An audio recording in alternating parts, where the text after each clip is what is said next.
He rugano rutanarikirira wega mwiroreri tugucunga muhera rugano ru ni tukorwo na ruo ithaa ria thaa ithatu reke riu turike kuria iharo-ini kuringana na ndereba ya mohoro maya Karo Kamau.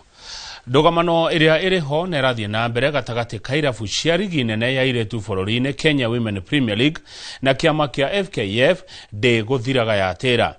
Nĩ thutha wa gĩikaro kĩa mĩaraho ya ũmũthĩ gatagati ka eri aya kwaga gũciara matunda. Itanya rĩa gĩikaro gĩkĩ riuma gũcaria kĩhonia kĩa maũndũ marĩa irabu ici ikoretwo ikĩhĩtũkĩra, no kĩhonia kĩu gĩtinakorwo gĩkĩonekana thutha wa mĩena yerĩ kwaga kũiguana. Rĩu FKF ĩgĩbanga gĩikaro kĩa mũthĩ wa kana kiumia gĩkĩ kũrĩa atongoria a irabu ici magacemania na kamĩtĩ ya kũrũgamĩrĩra ligi ĩno na thutha ũcio macemanie na FKF.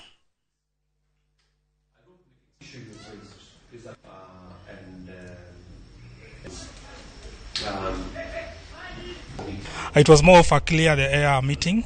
We did not discuss the main agendas that we had brought into attention with the federation, but we have all agreed with the federation that we are going to have another meeting on 8th of April to be able to discuss deeper matters, the main agendas that we had shared with the FKF, and also matters women football, because really we both agree that the federation and the WPL teams agree that we really want to make sure that women football improves in Kenya.